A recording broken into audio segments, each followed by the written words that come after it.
EMP Series, Day 148. Zeb Fairley woke at 4:30 and started a small fire to make some coffee. They slept in one of the classrooms adjacent to the fellowship hall, on a couple of gym mats. On the table outside their room, Linda had placed a bag with 2 apples and 2 pieces of bread, with a cup with some honey in it. Also in the bag were 2 granola bars and a note that said, "I know you'll be leaving early before breakfast. Here's a little something to tide you over till later," with a smile face drawn below. They were gone at 5. Carl rode with Zeb to the trading post, where Zeb would pick up his messages to be delivered that day. Carl left him there and continued out of town in the other direction and up into the mountains. He was heading for the homestead of Bailey Bezio. Bailey lived in the hills on a modest homestead with his wife and 2 sons. His oldest son was 22 from his first marriage, and he had a 4-year-old son with his current wife. Carl had known him for years. They had attended high school together. As Carl rode up the driveway, he looked up at the sign over the gate.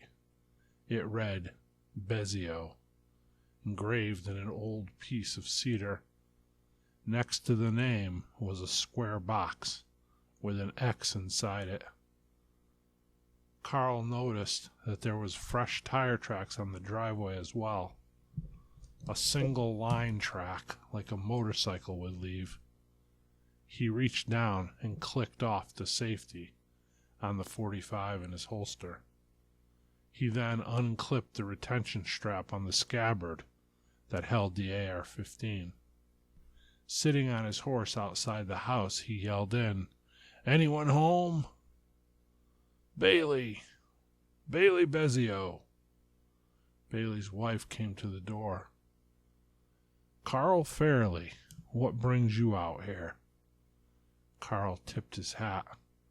"I need to speak with your husband." She informed Carl that he was inside but didn't want to be bothered. Carl insisted, telling her it was important. "Now, Carl Fairley, we heard you were working with them soldiers. We don't want no trouble with you. Just leave us alone now. Go on." "Samantha, I'm not leaving without talking to Bailey." "Bailey, get on out here," he yelled. The door opened, and Bailey Bezio was there looking out at Carl. "Carl, I ain't done nothing wrong. You know me." "Can I come in and talk, Bailey?" Carl asked. Bailey nodded. The 2 men sat at the table drinking water from old mason jars. "Bailey, I'm going to come right out and ask you, where were you yesterday late morning?" "Well, I was here all day. Ask Sam." "I picked your rifle up, Bailey. I got it with me." "My rifle? What rifle?" "Oh, you know, the .308 you always took hunting back in the day when we were in high school. It's got your brand on the stock." Bailey managed a nervous chuckle. "Oh, that rifle. That rifle's long gone, Carl. Stolen years ago." "Is that right? You still got them old dirt bikes, Bailey?" "Yeah, I got 'em, but they ain't run in years." That's real strange, considering I followed the tracks from one all the way up this driveway." Bailey stared nervously at Carl for a long few seconds. "Carl, them soldiers are taking over everything. We did just fine here for months without 'em. Now they come and they want to bring all sorts of rules and regulations with them. It's all about control, Carl. You know how many times I've come within inches of losing this place over the last 5 years? Between taxes and regulations on everything we do, everything we sell and produce. It's not right, Carl. Since the EMP went off and the country went into chaos, the government was nowhere around. I could operate freely. I bring my products to market without their scrutiny, without their regulations or brutal tax structures. I'm actually starting to get ahead. Then, here they come, trying to bring us back under their thumbs. I won't have it, Carl, and I'm surprised you're working with them. Let me tell you something, Bailey. I also like the lack of regulations, but unlike you, I provide a quality product. My operations are clean. My meat and produce is clean and fresh. That pork you traded the Nelsons this past winter made their son Josh sick. You cut too many corners in production. People like you need to be regulated. But I'm willing to overlook all that, Bailey. But you shot 2 soldiers, and your crew tried to burn down the trading post, and they shot at my son, Bailey, my son. And I'm not willing to overlook that. And I was in that room they bombed. I'm taking you in, Bailey, Carl said as he stood up. Bailey reached behind the wood stove and grabbed the loaded .357 revolver. He cocked it and brought it up to point it at Carl. Carl kicked his chair over, sending him to the floor. The gun fell out of his hand and landed on the floor near him. He reached over and picked it up and once again leveled it at Carl. By this time, Carl pulled his .45 from his holster and shot Bailey 3 times, hitting him in the chest and head. He kicked the revolver away from the body. Samantha came running out, screaming, pounding her fists on Carl's chest. Carl asked her where the kids were. Anthony, their 4-year-old, was at playgroup at a neighbor's. Jackson, the oldest, was dead, she said. Apparently he was in the truck that attacked the trading post yesterday. He played football in high school and had a heck of an arm. He was selected to throw the Molotov cocktail into the window. Carl buried Bailey out back.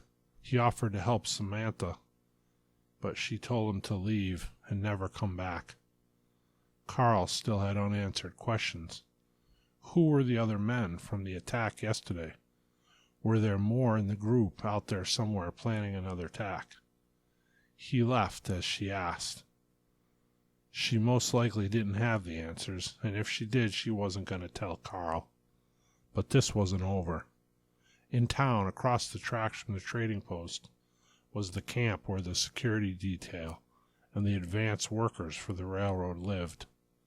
In the last row sat 4 tents, which housed the newest railroad workers who arrived on the day the train first came into town.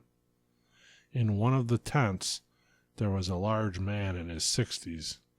He was gruff-looking, physically fit, but he had a hard look about him. He wore a leather vest with patches on it that indicated he was part of a motorcycle club, one well known in the region for being involved in various illegal activities. He had a patch on his right breast that identified him as a 1%er, and a patch on his left breast that read Sergeant at Arms. On his right bicep was a tattoo of a skull, wearing a red beret surrounded by jump wings.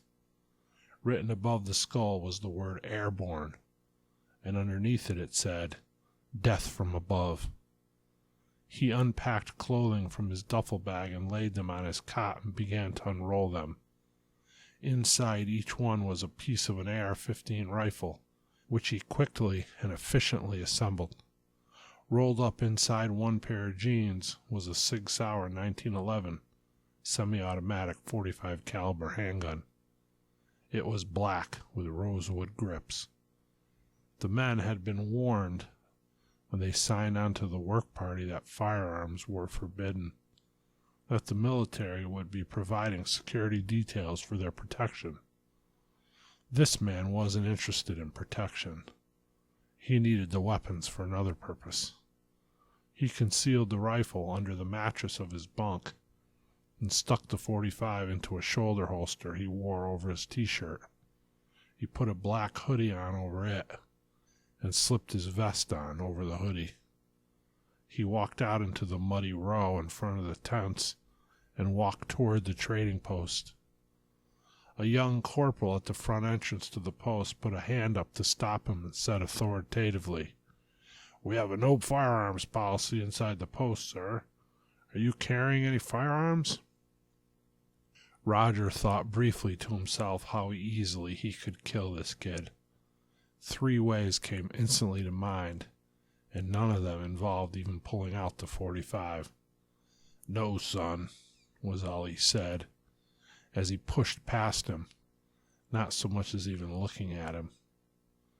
Inside, he picked up a cloth bag filled with beef jerky, placed it on the counter. He asked the clerk if they had cigars. The clerk motioned over to a shelf off to the side and explained that all they had for smoking material was area-grown tobacco and rolling papers. Roger picked up a pouch of the tobacco and a sleeve of papers, set them on the counter as well. The clerk said, "That will be 1 gram of silver, sir." Roger looked at him menacingly and said, "Silver? I don't have any silver, son." The clerk asked what he did have to offer in trade. Roger explained that he was working for the railroad and had just arrived in town and had not yet started, so he had nothing to trade. The clerk told him that was no problem, that he could set up an account for anyone working for the railroad, and if he just signed a voucher, it would be automatically deducted from his pay, since the post was hired as payment agent for the railroad. How convenient, Roger thought, and simply said, "That will be fine, son."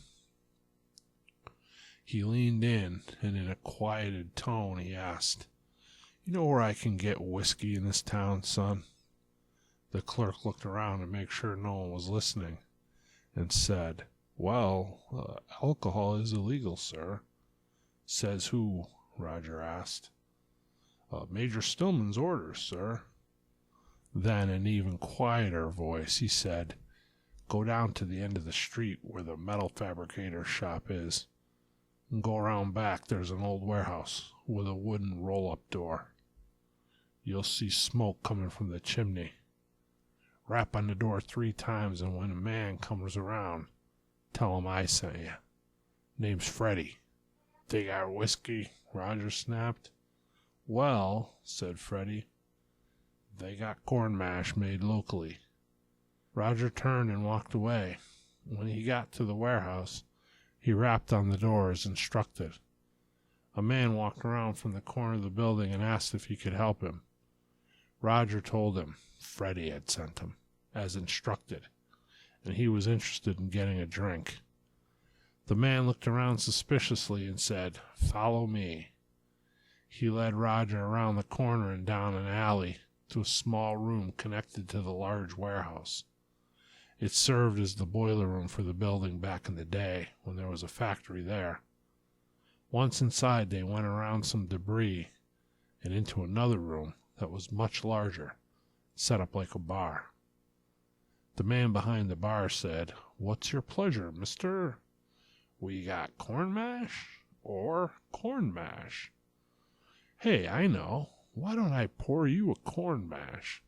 He laughed, pleased with his attempt at humor. Roger drank the mash quickly, wincing as it went down. "That's awful," he declared, slamming the glass on the makeshift bar. "Give me another." After several shots, the bartender offered to pour another, and Roger told him he couldn't stand any more of that racket. He asked to see the man who ran the place. The bartender said, "You're looking at him." Roger stared for a second and chuckled. "No, really," he said. "Introduce me to your boss." The bartender, obviously insulted, looked up onto the mezzanine in the opposite corner of the room, just for a second, and looked back at Roger. Roger caught it, though, and turned and looked up there as well. There was a room with a mirror, and Roger figured that was the boss's office. Roger wasn't much for playing games. His instinct and impulse were to simply storm up there and see who was running this show. He stopped himself, though, and took a breath. "Young man," he said, "it's imperative I speak to whoever's in charge here. It's a business matter." The bartender looked up again. This time, another, larger, more foreboding man appeared from a side room and asked Roger what his business was. How tedious this is, Roger thought. But then, given the current state of things, I guess I can't blame the man for being cautious. He told the larger man, "I represent a group from out of town. We manufacture liquor products." He looked at the bottle his drinks were being poured from and added, "Top shelf liquor products. We also have other various items to make a party. Well, more of a party, let's say." The man instructed Roger to follow him into a back room. There they were joined shortly by another man. He claimed to be in charge, and he and Roger discussed the matter at hand. In a short time they shook hands, having struck a deal, and Roger exited back onto the street. Roger was no stranger to armed conflict, and feared nothing. He served in the U.S. Army Special Forces as a Green Beret, and spent most of his 3 tours in Vietnam in the super-secret MACV SOG, the Military Assistance Command Vietnam Studies and Observation Group, also known as Special Operations Group, which ran classified cross-border operations into Laos, Cambodia, and North Vietnam. He served with a recon unit operating out of Kon Tum province, where they carried out some of the most dangerous missions ever conducted by the U.S. military. Roger was wounded in battle in 1967, and as a result had become addicted to morphine. When having morphine administered during the chaos of battle, the medic would pin the spent ampule to the wounded soldier's collar in an attempt to avoid confusion. In this way, if another medic came across the soldier, he would know that he had received the morphine shot so that they didn't accidentally overdose them. In agonizing pain, soldiers would discard the spent ampules and call again for a medic who would then unknowingly administer more morphine. In the hospital afterwards, Roger had done all he could to continue on the drug, becoming dependent on it and ultimately addicted. When he was processed out for wounds he received, the military questioned him, as they did all soldiers during out processing. They received a form, and on it, in a list of questions, was, "Are you currently, or have you ever previously been addicted to narcotic medications?" He checked the box indicating in the negative. The military knew a great number of soldiers being out-processed were addicted to drugs of some kind. They didn't want to know. By simply asking and not challenging the answers, the military could effectively wash their hands of any responsibility to these young soldiers, essentially leaving them to go home and struggle on their own to overcome their physical and psychological issues. Some men spent an entire lifetime trying to accomplish that. Many died trying still, decades later. Roger was now part of the leadership for a club of bikers who deal in illegal drugs, weapons, and just about anything that affords them with the opportunity for a higher than average profit margin. He had overcome his physical addiction to morphine years ago, but still woke randomly in the middle of the night with fits of horror. He would sit up in bed, sweating cold sweats, shaking profusely. The drug had helped him deal with those episodes, but not overcome them. It had been more than 15 years since he used morphine to temporarily quell the symptoms of the post-traumatic stress disorder from which he suffered. In his youth, just returned home from the war, he took his pay that accumulated during his stay in the various hospitals, recovering from his injuries, and bought a brand new Harley-Davidson FLHS. He had the insignia of the 101st Airborne Division painted on the rear right saddlebag lid. He was reckless and dangerous. It didn't take long for him to draw the attention of a local motorcycle club. He prospected with them almost immediately. He accepted any job they gave him and carried it out with the precision and attention to detail any great airborne ranger and Green Beret would. He quickly rose through the ranks to his current position of sergeant at arms.